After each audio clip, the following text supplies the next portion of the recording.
Assalamualaikum warahmatullahi wabarakatuh. Perkenalkan, nama saya Nabila Gusti Latifah, kelas 1M, NIM 2021143519, Prodi PGSD, mata kuliah pengantar pendidikan, dosen pengampu Dr. Haji Hendra Wijaya, SHG MPDI. Untuk penjelasan yang pertama dengan subtema 1 aspek biologis, yaitu aspek yang berhubungan dengan perkembangan dan pertumbuhan anak. Faktor yang mempengaruhi aspek biologis ada dua, yaitu 1. Faktor hereditas, faktor yang muncul pada tiap orang yang didapat atau diwarisi dari orang tua di dalam wujud sifat genetis. 2. Faktor lingkungan merupakan alam sosial yang mempengaruhi individu. Selanjutnya dengan subtema 2 aspek psikologis. Aspek psikologis yaitu aspek yang berkaitan dengan kecerdasan berpikir dalam belajar dan belajar. Kecerdasan yang dimaksud adalah kecerdasan umum atau inteligensi, dan kecerdasan dalam bidang lain atau bakat.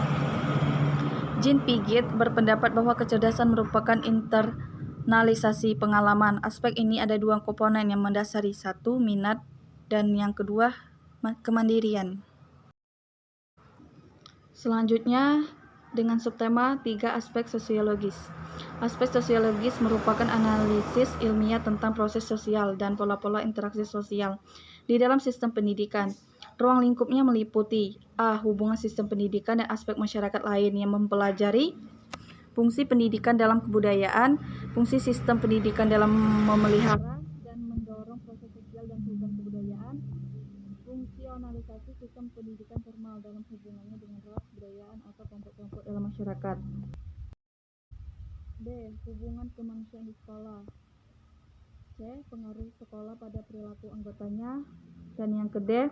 Sekolah dengan kelompok sosial lainnya, yang meliputi analisa tentang proses pendidikan, hubungan antara sekolah dan komunitas dalam fungsi pendidikan, faktor-faktor demografi dan ekologi dalam hubungannya dengan organisasi sekolah. Dan penjelasan selanjutnya dengan subtema Undang-Undang Sistem Pendidikan Nasional. Dalam sejarah perkembangan pendidikan di Indonesia, kita telah memiliki 3 undang-undang yang mengatur tentang sistem pendidikan nasional. Ketiga undang-undang sistem pendidikan tersebut adalah 1. Undang-Undang Nomor 4 Tahun 1950,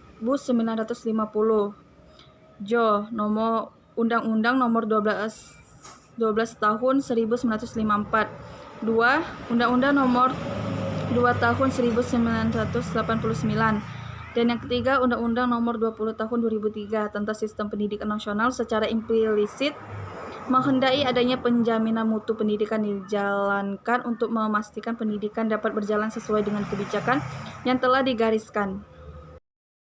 Dari penjelasan di atas dapat disimpulkan, pendidikan selalu berkaitan dengan manusia dan hasilnya tidak segera tampak. Diperlukan satu generasi untuk melihat hasil akhir dari pendidikan itu. Apabila terjadi suatu keliruan yang berakibat kegagalan, pada umumnya sudah terlambat untuk memperbaikinya. Kenyataan ini menuntut agar pendidikan itu dirancang dan dilaksanakan secermat mungkin dengan memperhatikan dasar-dasar pelaksanaan pendidikan.